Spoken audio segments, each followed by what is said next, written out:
Guys, free ফায়ারের সব থেকে পাওয়ারফুল শটগান M590 আর 2026 সালে আসি যদি তুমি ফার্স্ট M590 চালাইতে না পারো তাহলে তুমি কিন্তু কখনো ভালো টুর্নামেন্ট প্লেয়ার হইতে পারবা না। RHK ব্লেড এবং শুভ 69-এর মতো যদি ফার্স্ট M590 চালাইতে চাও তাহলে আজকের এই ভিডিওটা শেষ পর্যন্ত দেখবা, কারণ আজকে সেরা 7টা টিপস দিব। এর মধ্যে 6 এবং 7 নাম্বার টিপস কিন্তু অনেক বেশি ইম্পর্টেন্ট, তো ভিডিওটা কিন্তু শেষ পর্যন্ত দেখবা। তো 1 নাম্বার টিপস হচ্ছে তোমাদেরকে কিন্তু একটা সেটিং অন করতে হবে। এখন ওই সেটিংটাকে অন করার জন্য কন্ট্রোলে যাবা এবং এখানে একটু নিচে আসতেই দেখবা এখানে কিন্তু কুইক রিলোড বাটন নামের একটা সেটিং অফ থাকবে। তো এটাকে কিন্তু সোজা অন করে ফেলবা। এই সেটিংটা অন করার পরে দেখবা তোমার এখানে কিন্তু একটা রিলোড বাটন চলে আসবে। এই বাটনটাকে কিন্তু তুমি তোমার ফায়ার বাটনের আশেপাশে রাখবা, ঠিক আছে? আর এই বাটনের মাধ্যমে তুমি তোমার M590-কে রিলোড করবা। যদি এটার মাধ্যমে রিলোড করো তাহলে কিন্তু অনেকটা ফাস্ট, অনেকটা তাড়াতাড়ি রিলোড হবে, ঠিক আছে? আর আমি এটাকে কিন্তু আমার ফায়ার বাটনের কাছেই রাখছি, কারণ হচ্ছে যেন আমি ফায়ার করে করে তাড়াতাড়ি রিলোড বাটনে ক্লিক করতে পারি। যত তাড়াতাড়ি ফায়ার প্লাস রিলোড করব তত তাড়াতাড়ি কিন্তু আমার বন্দুকটা রিলোড হবে। কিন্তু এখানে আরও অনেক ট্রিক্স আছে, ওগুলো আমি তোমাদেরকে সামনে শিখাবো। কিন্তু তোমাদেরকে শুধু এটাই বলবো, তোমরা এই রিলোড বাটনটাকে কিন্তু ফায়ার বাটনের কাছেই রাখবা। অনেকে কিন্তু গান বক্সের ওখানে রাখে, কিন্তু গান বক্সের ওখানে রাখলে এটা কিন্তু অনেকটা উপরে হয়ে যায়। 2 নাম্বার টিপস হচ্ছে কিভাবে ফাস্ট রিলোড করবা। M590-কে ফাস্ট রিলোড করার জন্য একটা ট্রিক্স আছে, ওই ট্রিক্সটাকে তুমি ইউজ করতে পারো। সবার প্রথমে দেখো এখানে কিন্তু আমি ফায়ার করতেছি। ফায়ার করা অবস্থায় আমার ফায়ার বাটনকে কিন্তু টানি রিলোড বাটনের দিকে নিয়ে যাচ্ছি, যাতে আমি খুব দ্রুত রিলোড বাটনে ক্লিক করে এবং ফাস্ট খুব তাড়াতাড়ি সেকেন্ডের মধ্যেই যেন রিলোডটা করতে পারি, ঠিক আছে? আমি আমার ফায়ার বাটনকে কিন্তু ঠিক একদম যেই সাইডে রিলোড বাটন রাখছি ওই দিকে টানতেছি।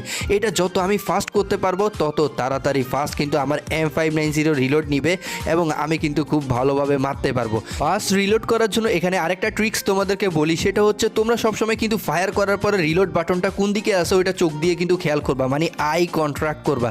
তুমি যদি চোখ দিয়ে না দেখো এবং যদি ভুলভাল টিপতে থাকো তাহলে কিন্তু রিলোড বাটনে চাপ পড়বেও না এবং তোমার বন্দুকটা রিলোডও হবে না। যার কারণে ফায়ার করতেছো চোখ দিয়ে দেখবা এবং রিলোড করতেছো আঙ্গুলটা কোন দিকে নিচ্ছ এটাও চোখ দিয়ে দেখবা।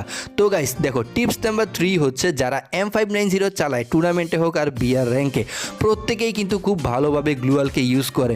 তুমি যদি ভালোভাবে গ্লুয়ালকে ইউজ করতে না পারো তাহলে কিন্তু M590 একদম ভালোভাবে চালাইতেই পারবা না, কারণ M590 একটা শট মারার পরে তোমাকে কিন্তু অবশ্যই গ্লুয়াল মারতে হবে।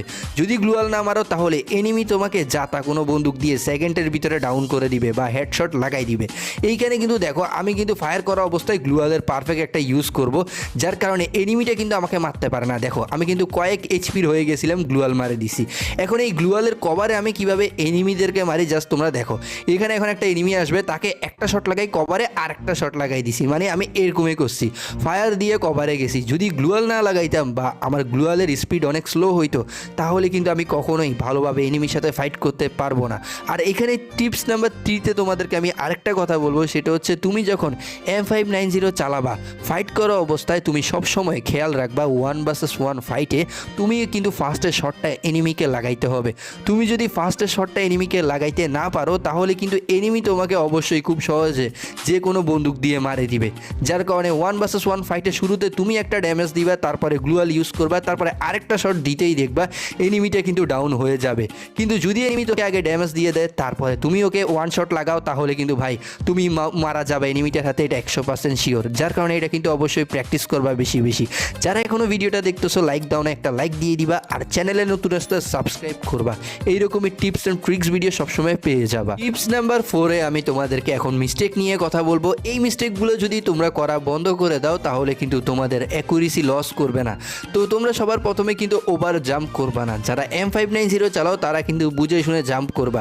যদি জাম্প করে ফায়ার করো তাহলে কিন্তু কিছুটা ভালো হয়, কিন্তু তুমি যদি না বুঝে না জানি এনিমিও জাম্প করতেছে তুমিও জাম্প করতেছো তখন কিন্তু ভাই একদম তোমার সবগুলো বন্দুক রিকয়েল যাবে। তুমি 2-3 শট মারবা এনিমির গায়ে কিন্তু একটা গুলিও কানেক্ট হবে না। তার সাথে আরেকটা ভুল তোমরা করো, সেটা হচ্ছে লং রেঞ্জে ফাইট করো। M590 কিন্তু ভাই লং রেঞ্জে একদম বাজে চলে। তুমি যদি লং রেঞ্জে ফাইট করো তুমি কিন্তু এনিমিকে 4টা থেকে 5টা শট দেওয়ার পর সে ডাউন হবে। আর এনিমি কিন্তু 4টা থেকে 5টা শট দেওয়া পর্যন্ত ওয়েট করবে না, এর আগে কিন্তু সে তোমাকে মারে দিতে পারে, যার কারণে তোমরা লং রেঞ্জ অথবা মিড রেঞ্জেও চালাবা না।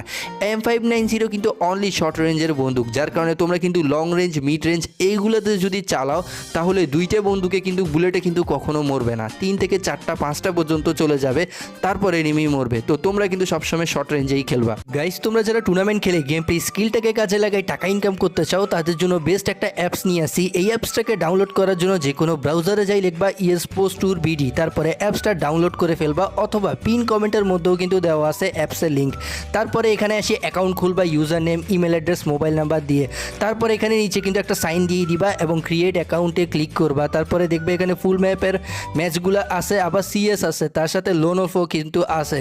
আর এইখানে টাকা ঢুকানোর জন্য তোমরা অ্যাড ডিপোজিটে আসবা, তারপর এখান থেকে নগদ, বিকাশ, রকেট যেটাতে টাকা পাঠাবা সেইটাতে সিলেক্ট করবা। তারপর এখানে নাম্বার পেয়ে যাবা, এই নাম্বারটাকে কপি করবা। কপি করার পর টাকা পাঠাই এই ট্রানজ্যাকশন আইডিটাকে কপি করে এখানে আনি ভেরিফাই করে দিবা, তারপরে তোমার টাকা অ্যাড হয়ে যাবে। টিপস নাম্বার 5-এ আমি তোমাদেরকে এখন এমন একটা টিপস দিব, এই টিপসটা যদি ইউজ করো তাহলে কিন্তু তোমাদের বন্দুকের অ্যাকুরেসি অনেক বেড়ে যাবে। এটা কিন্তু অনেক বড় বড় টুর্নামেন্ট প্লেয়াররাও কিন্তু সবসময় ইউজ করে, তোমরা জাস্ট খেয়াল করবা। তো ওইটা হচ্ছে, দেখো এনিমি যেই সাইডে যাবে, ঠিক আছে, সেই সাইডে কিন্তু তুমি তোমার ফায়ার বাটনটাকে নিবা।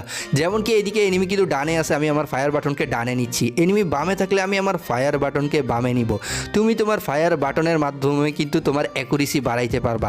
তুমি যদি তখন 3টা শট মারো, 3টা শটই এনিমির গায়ে লাগবে, ঠিক আছে। দেখো এই এনিমিগুলো কোন সাইডে যাচ্ছে আর আমি আমার ফায়ার বাটনটাকে কোন সাইডে নিচ্ছি, তোমরা শুধু জাস্ট দেখতে থাকো। এনিমিও বাম সাইডে, আমিও বাম সাইডে আমার ফায়ার বাটনকে নিচ্ছি, ঠিক আছে। খুব সহজেই কিন্তু এনিমিগুলো মরতেছে। তো একের পর এক কিন্তু আমি ড্যামেজ দিচ্ছি, যা মারতেছি সবগুলাই কানেক্ট হচ্ছে, আমার কিন্তু অ্যাকুরেসিও মিট যাচ্ছে না। দেখছো ডান সাইডে ছিল, আমি শুধু ডানে মারতেছি, এখন বামে শুধু বামে মারবো। মানে এইভাবে করে করে কিন্তু আমি প্রত্যেকটা এনিমিকে খুব সহজেই মারতে পারি, কারণ আমি M590 দিয়ে অ্যাকুরেসি কিন্তু অনেক ভালোভাবে কন্ট্রোল করতে পারি। তো তোমরাও যদি অ্যাকুরেসি কন্ট্রোল করতে চাও, যেই সাইডে এনিমি থাকবে সেই সাইডেই কিন্তু এনিমির সাথে সাথে তোমার ফায়ার বাটনটাকে কিন্তু নিয়ে যাবা। তো গাইস, এখন হচ্ছে 6 নাম্বার টিপস। আমি কিন্তু তোমাদেরকে বলছিলাম 6 এবং 7 নাম্বার টিপস কিন্তু অনেক বেশি ইম্পর্টেন্ট। তো গাইস দেখো, 6 নাম্বার টিপসটাকে কিন্তু অনেক বড় বড় টুর্নামেন্ট প্লেয়াররাও ইউজ করে, তোমরা কিন্তু দেখবা। সেটা হচ্ছে জয়স্টিকের পারফেক্ট একটা ইউজ করে। ওরা কিন্তু জয়স্টিককে সবসময় এইভাবে ঠিক টেনে ধরে রাখে, যে কোনো একটা সাইডে টেনে ধরে রাখে এবং তারপরে fire plus reload, fire plus reload শুধু ডান সাইডের আঙুল দিয়ে কিন্তু করতে থাকে। বাম সাইডে কিন্তু অনলি একটা সাইডে জয়স্টিককে টেনে ধরে রাখে এবং তারপরে ফায়ার করতে থাকে। এটা করলে কিন্তু খুব ভালো হয়। যেমনটা কি এখানে দেখো, আমিও আমার জয়স্টিকটাকে টোটালি ছাড়তেছি না, শুধু কিন্তু ফায়ার আর রিলোড করতেছি, যার কারণে কিন্তু খুব ফাস্ট এনিমিটাকে মারছি। এইদিকেও এনিমিটাকে দেখো, আমি আমার জয়স্টিকটাকে একদম টেনে ধরে রাখবো, মানে জয়স্টিককে ছাড়তেছি না। আর আমার ক্যারেক্টারও হালকা হালকা মুভ করতেছে, তার সাথে কিন্তু আমি খুব ভালোভাবে মারতেও পারতেছি। কিন্তু অনেকে কিন্তু রানের একটা ফায়ার বাসে রান মিক্স করে দেয়, ওইটা করলে অনেক সময় আমার অ্যাকুরেসি লস যায়, যার কারণে আমি ওইটা এতটা ইউজ করি না। আমি জাস্ট নর্মালি এমনিতে জয়স্টিকটাকে টেনে ধরে রাখি আর তার সাথে ফায়ার আর রিলোড এটা করতে থাকি। তো এগুলো কিন্তু তোমরা অবশ্যই ফলো করবা। তো গাইস দেখো, টিপস নাম্বার 7 হইতেছে, আমি তোমাদেরকে এখন এমন একটা ক্যারেক্টার দিব, এই ক্যারেক্টার কম্বিনেশন নিয়ে যদি তোমরা খেলো তাহলে M590 অনেক ভালো চালাইতে পারবা। সবার প্রথমে নিবা নিকিতার মাধ্যমে খুব দ্রুত রিলোড করতে পারবা। তারপরে নিবা ডিবির মাধ্যমে তুমি যখন জয়স্টিককে ইউজ করে ফায়ার করবা, অ্যাকুরেসি কিন্তু অনেক বেড়ে যাবে, যে কোনো বন্দুকেরই অ্যাকুরেসি বেড়ে যাবে, শুধু জয়স্টিককে ইউজ করলে হবে। শানির মাধ্যমে কিন্তু তোমার অ্যাক্টিভ ক্যারেক্টার ইউজ করলে শানি কিন্তু 30 শিল পয়েন্ট দিবে। আর অ্যাক্টিভ ক্যারেক্টারের মধ্যে রাখছি আমি জেইন কিন্তু ভাই এখন অনেক শিল পয়েন্ট দেয়, যার কারণে তুমি কিন্তু শুরুতেই 100 শিল পয়েন্ট পেয়ে যাবা। তো তুমি ধরো এনিমির সাথে ফাইট করতেছো, ওই অবস্থায় এনিমি তোমাকে 100 ড্যামেজ দিবে, কিন্তু তোমার আসলে এইচপি থেকে 100 কাটবে যে শিল্ড থেকে, যার কারণে এটা কিন্তু তোমার খুব সুবিধা হবে। তুমি কিন্তু আরামসে কিন্তু একটা ফাইট বাইর করতে পারবা অনায়াসে, কারণ তোমার থেকে তো ভাই এক্সট্রা 100 একটা শিল্ড আছে, আর এনিমির থেকে তো অনলি মাত্র 200 লাইফ আছে, ঠিক আছে। যেমনটা দেখো এখানে ক্যারেক্টারটাকে ইউজ করছি, 100 শিল্ড কিন্তু পাই গেছি, বাস দেখো একটা শট দিছি, এনিমিও কিন্তু আমাকে মারছে, কিন্তু আমার এইচপি 200 থেকে একটুও কমে নেই, কমছে জাস্ট আমার শিল্ড, আর আমি ওই সুযোগে এনিমিকে আরেকটা শট দিয়ে শেষ করে দিছি। মানে এই ক্যারেক্টারটা নিয়ে যদি খেলো, তোমার রিলোড স্পিডও বাড়বে, অ্যাকুরেসিও বাড়বে, তার সাথে এনিমি তোমাকে মারতেও পারবে না। মানে এক কথায় কিন্তু অস্থির ক্যারেক্টার। তো গাইস, এই ছিল আজকের এই ভিডিওটা তোমার কাছে কেমন লাগছে তা কিন্তু অবশ্যই কমেন্টে জানাবা। আমি কিন্তু সবার কমেন্টের রিপ্লাই দিই, তো কমেন্ট করতে ভুলবা না। আর ভিডিওতে লাইক দেওয়া না থাকলে লাইক দিয়ে দিবা, আর চ্যানেলে নতুন আসলে সাবস্ক্রাইব করবা। দেখা হবে তোমার সাথে পরের নতুন কোনো ভিডিও।